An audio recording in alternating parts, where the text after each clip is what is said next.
All around the Bay Area have been looking at what San Jose is doing in terms of arresting and citing the spectators of these sideshows. And we've learned that later this week in Oakland, the City Council will receive a new ordinance that targets participants, targets organizers, but the Oakland ordinance will not include spectators. At least 3 sideshows took place in San Jose Sunday night with tires screeching. San Jose police say with the help of the air unit relaying information from above, they flooded the areas in a coordinated police response. Resident J.C. lives nearby and says the sideshow was very disruptive. Me and my wife were sleeping like around maybe 11:30. He was just barking, wop, wop, wop, wop.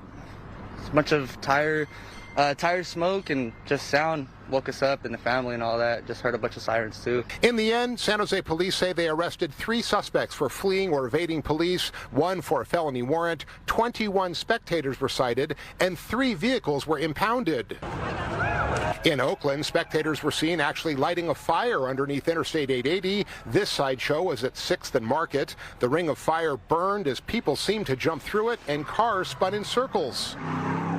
And in San Francisco, dozens of people lined the street for an illegal sideshow in the Mission District. It shut down the intersection of 16th and Dolores. A red convertible with several people inside was spinning donuts in a large circle, coming close to spectators. Back in San Jose, one of the sideshows took place at Almaden and Kurtner. San Jose police provided these still photos. And earlier in the evening at Lundy and Concourse to the west of Highway 680, a sideshow there lasted for about 15 minutes.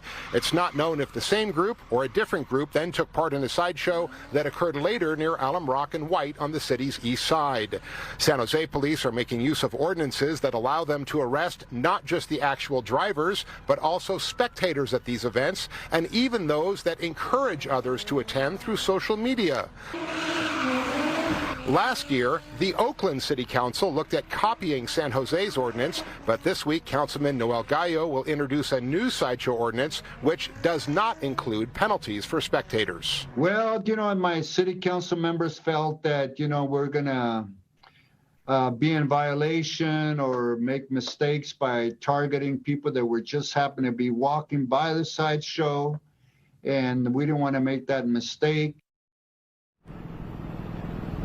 Now, Councilman Gallo says he plans to reintroduce that ordinance on Thursday, hopes to get it to the city's Public Safety Committee by May 9th with a vote by the full City Council in Oakland either in May or early June of next year, next month rather. And here in San Jose, they've had this ordinance to cite the spectators on the books since 2019. You can actually be fined $1,000 here if you are simply a participant at a sideshow.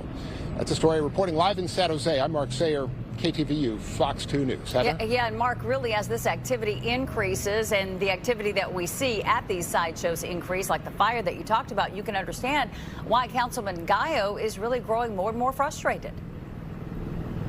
He is, and the issue of the spectators is a really sensitive one because there are actually in the Oakland ordinance there are distances involved. What constitutes being involved in a sideshow?